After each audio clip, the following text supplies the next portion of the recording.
2, 1. Hello, this is Greg McIntyre, elder law attorney, along with estate planning and elder law attorney Brenton Begley, and we are here from the McIntyre Elder Law podcast studio to record the Elder Law Report. And today's topic is about how you own your property. You know, Brenton, I know you just wrote an article about this. You've been doing a lot of research on it. I have a pretty deep history in property law and those things. And I don't know, just as I'm sitting at home listening on the podcast or the radio, I'm thinking, what do you mean, how do I own my property? I've got a deed to my property. I'm on my property. Or if I own it with my wife, or, we're both on the property, or if I own it with my kids, we're all on the property. So why does that even matter? Right. Why should I even care? Yeah, property ownership is a very specific thing. Just because your name's on a deed doesn't mean you necessarily understand the nature of the property ownership. So number one, there's a lot of misconceptions about how you may own property, right? So I hear a lot of people say, well, I don't own my property, the bank owns my property. And that's not actually true, because the bank might have a security interest in the property, might have a mortgage that's been given to them on the property. However, they don't own that. You have a deed in your name reflecting your ownership of the property if you've purchased that thing. So, that's one thing I want to get out of the way there. And really that deed is reflective of your ownership interest in that property. Okay, and I mean that because you can own a property 100%, 50%, 1%, 0.1%. You can have a lifetime interest in property. You can own just the mineral rights of a property, or maybe just a right of way or an easement over a property. So there's many ways that you can own a piece of real estate or have some type of interest in a piece of real estate other than just sole what's called fee simple ownership, so 100% ownership.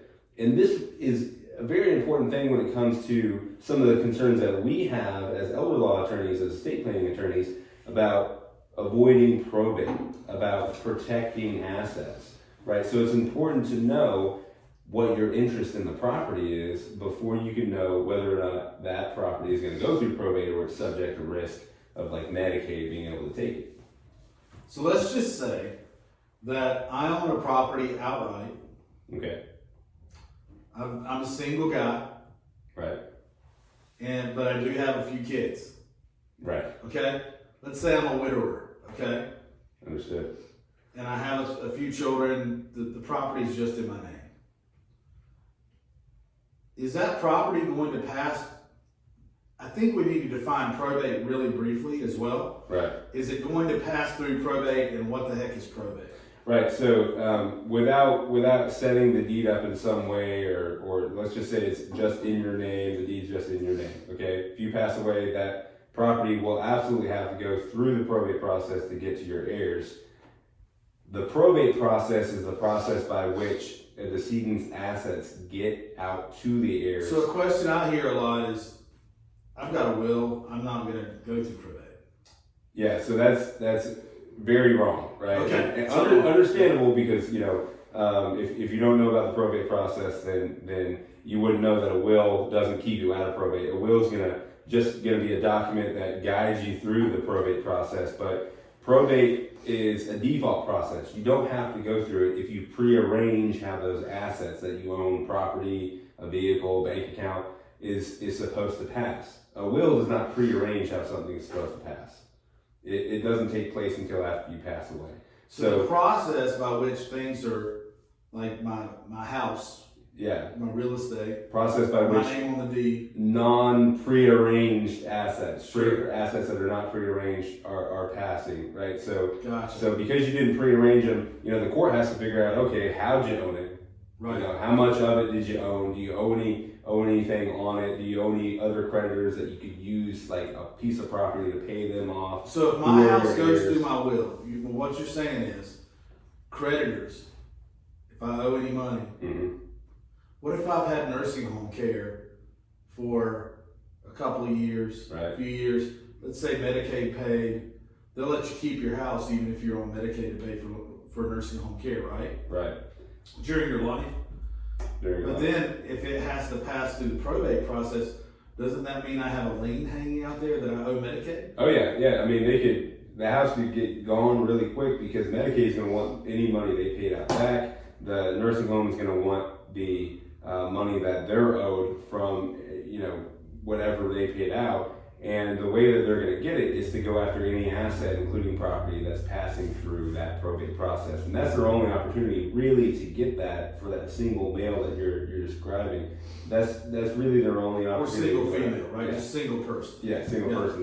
That probate process is that only opportunity they have to go after it. So if you avoid probate with those assets, I mean, that's huge because you've taken their I don't want opportunity my house to go through my will then and probate because I don't have long-term care insurance. And what if I need nursing home care? Right. How can I set the? So there's different ways I can own this thing. There's different ways you can own it. I can own the house so that it avoids probate. Yeah, absolutely. It still goes to my kids. Absolutely. Yeah. So an important thing to understand is that when a married couple owns property in North Carolina, typically they own it what's called tenants by the entireties, and that's just an old antiquated term for you're married and you own property together. So that means that whenever one of you die, the survivor gets that property automatically. Just it passes automatically, no probate process. It's already prearranged. So you and your spouse both own it 100%. That's right. Which the math seems weird, right? The logic on there seems weird. That's like 200% worth of property. That's right. Yeah, but the idea is that you're a unity as a married couple. You're one under the law, so you both own it 100%. So there is no. That's not what my wife says, Brendan. Yeah, right. My wife said that she owns everything I own. That's right. What's mine is mine. What's yours is mine, right? That's right. That's right. That's right. So she has like 200% ownership of everything I own. That's right. So I'm not sure how that math works out. But anyway, go ahead. Well, yeah, so property doesn't pass when one spouse dies, and that's important because there's no process to go through. Property absolutely doesn't pass. It stays within the ownership that it's already in because that surviving spouse already owns it 100%. So nothing actually happens. There's no actual. So they can't get it there.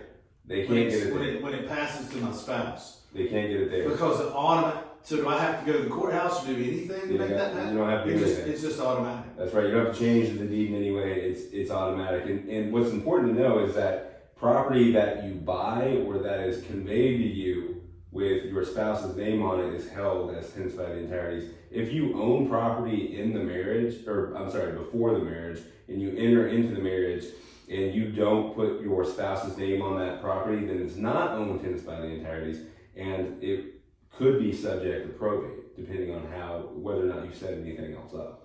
Sure, yeah, I imagine it would be subject to probate to pass through my will, or if I don't have a will, the state has a will for me, right? By the laws of intestate succession. That's right. And our legislators have taken care of us, right? That's right. They know best. They know best. Yes. So there's a state's will that would pass probably part of it to my wife, right, and part of it to my kids, right? Yeah.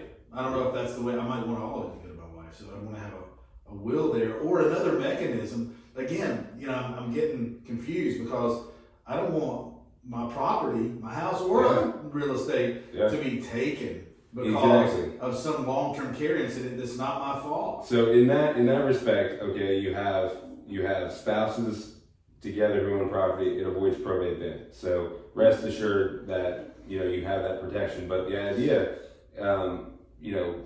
is, hey, I don't want to just protect it for me and my spouse. I want to protect it for my kids or whoever I will need it to. Man, I've got property that could benefit generations. Yeah. Or that grandkids could live on. Yeah. Or give them a leg up. Maybe it can be sold. I mean, it can be sold to send one of my grandchildren to college. That's right. So that'd be huge. So the idea is, if you want to preserve that legacy, that ability to pass that to the next generation, then you also want to keep it out of probate. There's ways that you can do that. So one way that you can do it is you can set it up with a life estate deed. And a life estate deed is a very interesting tool. It's a pre-planning tool, and we say that a lot. I mean, we say that it's something that you want to use for pre-planning.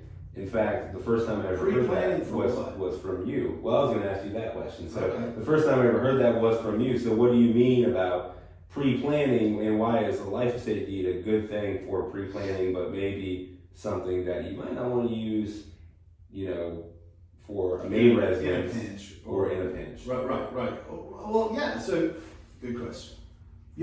I call it a traditional life estate deed. Right. That's to separate it from an enhanced life estate deed, like a ladybird deed. That's right. Right? Nicknamed the ladybird deed. So a traditional life estate deed is not a ladybird deed. Okay? Right. So those are two separate things. Very different. Traditional life estate deeds been around for a long time, literally hundreds of years. Yeah, since England. Yeah, it's common law, right? Yeah. Passed down from jolly old England. That's right. And if my wife and I could reserve a life estate in our home or any other piece of real estate, and then put our kids on there as the grantees, Yeah. our 6 children, and then automatically, when the last one of our wife and I pass away, it goes from our ownership and control to theirs, to the Right. children's, automatically, by operation of law, without doing anything else. You don't Right. have to do anything else.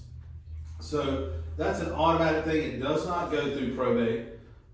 North Carolina is not what's called an expanded recovery estate. Expanded recovery state. So the estate, right, the estate cannot reach outside of itself, right? It can't go outside of the estate and property that's passing through the estate to pull that life estate deed property in to pay bills or pay a lien. Right. Any claims? Any against the claims. estate. Yeah. And that's what I'm worried about are claims. I'm worried about that 90-day period where you publish the estate in the paper if I pass away for 4 consecutive weeks and then wait 90 days for any liens to come in. Right. The reason I'm worried about that is because it could force the sale of any property, real estate, other property that's going through the estate, and then our family loses it. Well, and it just gets paid back to the man. And- It gets paid back to the state. I'm getting on a soapbox. Yeah. Well, and here's something that I've heard too. Is a lot of people might respond to that and say, "Well, I don't have any creditors. What are you talking about? I'll pay my bills." So here's why I call it a plan ahead tool. Okay? I'm going to ask, and I ask this of clients, when are you going to have a major healthcare event? I ask them when I am. I'm like, hey, do you know when I'm going to have a major healthcare event and need assisted living or nursing home care? No idea. Yeah, you don't know. I have a crystal I don't ball. know. And if you got a crystal ball, I'll hire you on the spot. I will pay you whatever I have, okay? If you have a crystal ball and you know the future, all right? Because none of us do. Right. We can guess. We can look at family history. We also make excuses that we tell ourselves all the time to keep from doing the planning or spending the money we need to spend to protect ourselves. Right. That's what we do. We lie to ourselves or we ignore the truth. If you're sitting in the United States of America, in North Carolina, right now, and you don't have long-term care insurance, I guarantee you there's a good chance that if you have to go to assisted living or nursing home care, you have a good chance of spending down everything you've made during your life and selling off your properties one by one to pay for that care, than being able to affordably pay for it. How about that? Or be able to pay for it or stomach that situation at all. I see it all the time. People get decimated and wiped out by long-term care. Right. The problem is there are benefits out there to pay for long-term care, even if you don't have long-term care insurance. Medicaid can pay for long-term care. Right. But you have to, if you're using a life estate deed, you have to plan ahead to make that happen. So, because there are look-back periods for the Medicaid program. 5 years for nursing home care, 3 years for assisted living care. So you have to put that life estate deed in place outside of that look-back period. Right. That way you don't get in a situation where you do lose everything you've had your entire life that you've worked to acquire. The money that you paid back the bank, which was 3 times the amount you actually gave for the house with interest to the bank, right? Right. And then in the end, to get a benefit, you also took half the money you worked for and made your entire life and paid the tax man, right? Right. In taxes to pay for the Medicaid benefit, right? The state, Medicaid wants it back. Yeah. Wants your house back too. Right. Right? It's a tough system. Yeah. And it is a system. Don't think you're not living in some kind of matrix or system that is designed to recoup and take advantage of the fact that we're living longer and that we might need long-term care. Yeah. I Because it is a system and it is designed to recoup everything you got. It is. I mean, if you look at the cost of care, $5,000 to $10,000 a month. You look at the fact that 70% of individuals over 65 will need some type of long-term care at some point in their lives. And then you look at the fact that if they get Medicaid, a system that they paid into their whole lives to pay for care, then Medicaid has a right to take that property back. I mean, that's just mind-blowing. Who benefits from this, really? And they feel it's perfectly justified, right? I mean, Right. They're entitled to it. Right. So here's I guess a burning question for the listeners would be, okay, well, all right. What if I don't have a crystal ball? What if I don't have 3 to 5 years to make it past that look back period, and I want to protect my house right now? But there are answers for you. And one would be a ladybird deed. Right. That's one way to do it. That enhanced life estate. Enhance life. So we build off the framework. We say, wait, let's improve this thing. Okay? Right. So we build off the framework of a life estate deed, literally. I think of it like a car chassis or something, right? Yeah. Like you're taking a tried and true, proven, car chassis and engine and everything else, but you're souping it up, right? You're building off that framework of the life estate deed, and you're putting some extra sauce in there, okay? To kick it up a notch. Some nous. To kick it up a notch. And it provides an instant protection on your home. Right. And it passes the property outside of probate where it can be recouped. So instead of having to wait the look back period, instead of starting that look back clock ticking, when you use the life estate deed, a ladybird deed or enhanced life estate deed would provide instant protection. That's right. Because Instant protection. that enhanced life estate deed is saying, hey, look, this person's on this property as a beneficiary. I'm not giving them any interest in the property right now. In fact, I'm not even giving them the right to get the property until I pass away. And I can also change who should get that property after I pass away. So let's say I put my child on there and God forbid my child were to predecease me and I say, okay, I don't want it to go to my child's spouse. For whatever reason, I want it to go straight to, another child, maybe a kid that my child had before they passed away, right? I could change that grantee, or as I like to call them, beneficiary on that deed, and have it go to that person instead. And I can do that as I wish at any point because I have total control over that property. I can still do whatever I want with that property because I haven't given anything away. And that's why it doesn't trigger that look back period for Medicaid, that 3 to 5 year look back period, because that look back period is triggered when you give something away. So if you do a life estate deed, you're giving an interest away in that property right now. And that's the right to get that property when the life tenant, right, the person who's going to live there for the rest of their life, dies. That's what you get in a life estate deed if you're given that other interest, that remainder interest, the right to get it whenever that life tenant passes away. And what's incredibly important about that is that they're getting something that they can't change without the consent of the person they gave it to, right? So at that time that deed is signed, a gift is given, an interest in the property is conveyed. The difference with a life estate deed, a traditional life estate deed, and a ladybird deed is that interest in property is not conveyed at the signing of the deed. It's conveyed at the death of the person who owns that property. Right. And that's incredibly important. So Medicaid recognizes that and they say, okay, no gift has been given.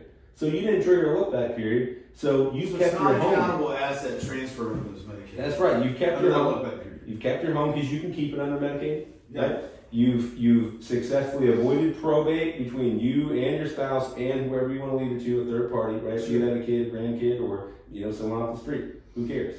It's going to that person, it's passing to them instantaneously, and Medicaid can't go after that property. Any other probate creditor can't go after that property because it avoids probate. Right? So that's the beauty of that enhanced life estate deed. As opposed to Let me ask you, using a regular life if I estate. came to you and I wanted to avoid probate Right. with all my assets, real estate, I know we're talking about deeds, so real estate, everything, investments, Yeah. everything I have.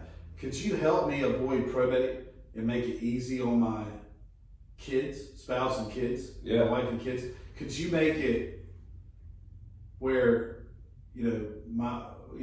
it would avoid probate and also maybe help me hedge against that long-term care situation where I've got a shot at keeping all my hard-earned money and property Right. and not having to sell it all? So If I have to need nursing home care, or if I need nursing home care? absolutely. So depending on where you're at in life, your asset level, what might be appropriate for you and is appropriate for a lot of people is a trust, specifically perhaps an irrevocable trust, which could help you first qualify for long-term care because it takes those assets out of your name. So when Medicaid looks at what you got, they say, okay, you don't have anything because it's all in an irrevocable trust. And then all those assets in the irrevocable trust, they pass outside of probate instantaneously to your loved ones whenever you pass away. Now, what's important about that is the irrevocable trust is also a pre-planning tool. Okay, and a lot of people think to themselves, well, okay, if I put these assets in an irrevocable trust and you're telling me that it's going to trigger the look-back period, well, I don't want to do that because people like you, elder law attorney, have drilled into my head that I shouldn't be triggering that look-back period. Well, that is true in a sense, right? You want to try to generally avoid triggering the look-back period unless you do it strategically. You're planning ahead. That's right. So really what you're doing with the irrevocable trust, like if I just gave my home away, then after 5 years, I'm not going to qualify for Medicaid because I still have all this other stuff that's going to keep me from qualifying, right? I have a bank account, vehicles, maybe life insurance over the amount that I can have. So point is with a trust, you put everything in there, then after the 5 years is up, after the 3 years is up, you automatically qualify for Medicaid. So it's not such a bad thing to get that clock ticking right now. And I don't have a crystal ball. I can't tell you if you'll make it past that 3 to 5 years. But the thing is you might make it 4 years. And let's say if I put my investments in an irrevocable trust, you said, if I heard you correctly, I can still draw income? I can still have income off certainly that? you can still draw income off that money, and it's important that you can still benefit from that. It's not just locked away or tied up. Right. But the idea is, let me just say that a lot of people's worry might be that, hey, let's say I make it 4 years, we're working with a 5-year look back period, I only make it 4 years, and I have to pay out of pocket, right? I don't quite make it. What happens then? Well, that means you have to pay out of pocket for 1 year. Until it locks up? It locks up at the end of the 5 years, right? Well, essentially, your past look back period, Medicaid will start paying out. So it might be unfortunate to pay for long-term care for 1 year, but 1 year as opposed to an indefinite amount of time is quite a bit better, right? Sure. It's quite a bit better. So by triggering that look back period sooner rather than later with the use of the irrevocable trust that you can still benefit from, you can protect the assets and hedge against your exposure with respect to having to pay for long-term care, even if you don't make it all 3 to 5 years. What if I'm not ready to give up control of my assets, but I want to go ahead and establish a trust? I want to avoid probate and have beneficiaries on the trust, but I want to have is there a trust that allows me to control it now, and then I can make it irrevocable whenever I want to? Certainly. So we've created for our clients something special called the convertible trust, and it works exactly like it sounds. It starts out revocable, where you have total power, dominion, and control over that trust. You can put things in, you can take things out, but it's there to automatically convert to an irrevocable trust if something were to happen to you where you might need some type of long-term care in the immediate future. So if you become, disabled, contract some type of debilitating disease, become incapacitated for an indefinite amount of time, or put in a facility for an indefinite amount of time, or become incompetent, then that trust would automatically become irrevocable to lock down essentially the assets where you can still certainly benefit from the income from the trust, but you won't be subject to the risk that you would if those assets were not in your irrevocable trust. So that's something I'm very proud that we have as a convertible trust in a lot of our You worked clients. very hard to draft and create that. Yeah, absolutely. And so, that's, if you're going to ask me how we protect assets, all together in just one package and avoid probate with it, that's how I would do it. And, I'm very proud about that. I know we started talking about deeds. We started off talking about deeds today. Thank you everyone out there for joining us. This is our weekly show, the Elder Law Report, brought to you from the studios at McIntyre Elder Law. I'm attorney, estate planning and elder law attorney Greg McIntyre, the elder law guy, here with Brenton Begley, estate planning and elder law attorney, who is my law partner. And if you want to schedule a free consult to talk about these things, give us a call at 888-999-6600 or schedule online at mcelderlaw.com. That's mcelderlaw.com. Can we cut that out? That was good.